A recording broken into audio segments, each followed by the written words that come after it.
अस्सलाम वालेकुम everyone, this is Rafiq Khan here. Okay so guys, जैसे कि आप लोग को मालूम होगा, मैंने अपने इस चैनल पर ऑलरेडी आर्टिकल नंबर 1, 2, 3 एंड 4 जो है इंडियन कॉन्स्टिट्यूशन का हमारे अपलोड कर चुका हूँ वीडियो। अगर आप लोग नहीं देखे तो प्लीज उसको जाके वीडियो देखो। मेरे चैनल के प्लेलिस्ट में कॉन्स्टिट्यूशन ऑफ इंडिया का एक प्लेलिस्ट रहेगा, उसके अंदर चारों आर्टिकल मैंने अपलोड कर चुका हूँ, तो आप लोग जाके देख सकते हो। आज के हम इस वीडियो में देखने वाले आर्टिकल नंबर 5 के बारे में, इसको जानते हैं आज के हम इस वीडियो में। ठीक है, तो आर्टिकल नंबर 5 जो है वो बेसिकली हमारा है सिटीजनशिप के ऊपर। किसके ऊपर है?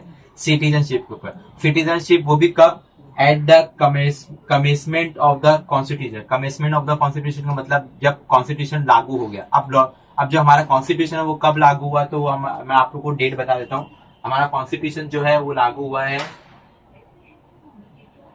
26 जनवरी 1950 को। कब लागू हुआ है हमारा कॉन्स्टिट्यूशन?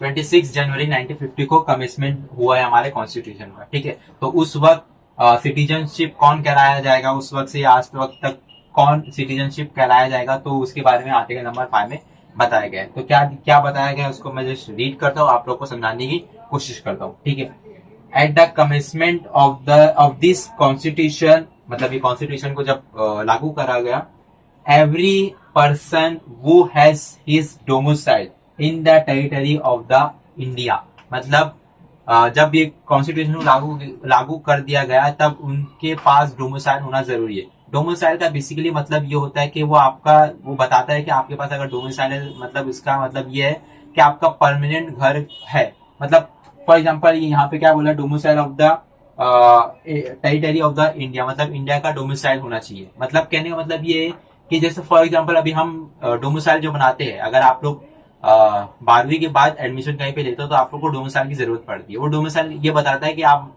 लेट सपोज करो अगर कोई महाराष्ट्र का स्टूडेंट है तो महाराष्ट्र का डोमिसाइल लगता है। क्यों लगता है? ताकि ये महाराष्ट्र में रहता है, मतलब इसका परमानेंट होम है। ऐसा नहीं कि जैसे फॉर एग्जाम्पल मैं एक पर्सन लिया, ठीक है, एक पर्सन है जो गया कोई भी दूसरी कंट्री में, लेट सपोज करो कोई भी एक कंट्री ले लो XYZ, वो कंट्री में गया। अब उस कंट्री में जाने के बाद वो 1 साल के बाद फिर से रिटर्न आएगा, तो जो वो 1 साल जो जिस कंट्री में रह रहा है XYZ, वो कंट्री उसका डोमिसाइल वहां का नहीं रहेगा। क्यों नहीं रहेगा? क्योंकि वो 1 साल जो रह रहा है उसका वो परमानेंट होम नहीं है, और इंडिया उसका क्या है? परमानेंट होम है। मतलब इंडिया का उसका क्या रहेगा? डोमिसाइल होगा। तो डोमिसाइल का मतलब समझ में आया? तो बेसिकली डोमिसाइल का मतलब ये होता है कि परमानेंट होम होना। ठीक है, तो अगर घर का अगर परमानेंट होम है इंडिया के आप, तो आपको सिटीजनशिप आप मिल सकती है आपको। ठीक है, domicile in the territory of the India, के आपका परमानेंट घर है यहाँ पे इंडिया में। ठीक है, एंड एक और चीज जो है वो 3 चीज है, A B C को अभी मैंने लिखा नहीं बिकॉज यहाँ पे जगह थोड़ी सी कम पड़ गई है। मैंने सिर्फ A और B को लिखा और C को भी हम लोग लिखेंगे। ठीक है, तो आपको पास डोमिसाइल होने के साथ साथ और भी क्या चीज होना चाहिए? इन तीनों चीज में से कोई भी एक, तीनों नहीं, ये ABC तीनों नहीं, सिर्फ और सिर्फ एक ये हो गया डोमिसाइल, और दूसरा क्या हो गया? इन तीनों में से कोई एक हो गया। समझ में आया? ठीक है, तो मैं जस्ट रीड करता हूँ। पहला क्या कहता है? Who was born in the territory of the India, तो डोमिसाइल होना चाहिए, और दूसरा क्या होना चाहिए? एंड क्या होना चाहिए? बोर्न इन द इंडिया, मतलब अगर आप इंडिया में पैदा होते हो भारत में, तो भी आप सिटीजनशिप आपको मिलेगी। ठीक है, तो ये 2 चीज आपको होना कंपलसरी है। ठीक है, नाउ अगर आप इंडिया में पैदा नहीं हुए, लेट्स सपोज करो आपके पेरेंट्स पैदा हुए, तो सेकंड पॉइंट वही बोल रहा है, either of whose parents was born in the territory of the India. अगर आपके पेरेंट्स जो है वो इंडिया में या भारत में पैदा हुए हैं, तो भी आपको सिटीजनशिप मिलेगी। भले से आप कहीं और कंट्री में पैदा हुए हो, बट आपके पेरेंट्स जो है वो आपके भारत के है, भारत में पैदा हुए, तो भी आपको सिटीजनशिप मिलेगी। लेकिन डोमिसाइल भी होना जरूरी है। मतलब ABC में ये डोमिसाइल होना जरूरी है। बाकी ABC में से कोई भी एक, अगर आप पैदा हुए तो भी आप सिटीजनशिप कहलाएंगे, या आप नहीं पैदा हुए, आपके पेरेंट्स भी पैदा हुए होंगे, तो भी आप सिटीजनशिप कहलाया जाएगा आपका। नाउ अभी हम लोग देखते हैं C क्या बोलते हैं। नाउ C पॉइंट उन लोगों के लिए है जो ये कहने वाले हैं अभी आपको वीडियो देख के कि हम तो ना इंडिया में पैदा हुए हैं, ना हमारे माँ बाप इंडिया में पैदा हुए, लेकिन हम फिर भी यहाँ पे रहते हैं, तो क्या हम इंडियन सिटीजन कहलाएंगे?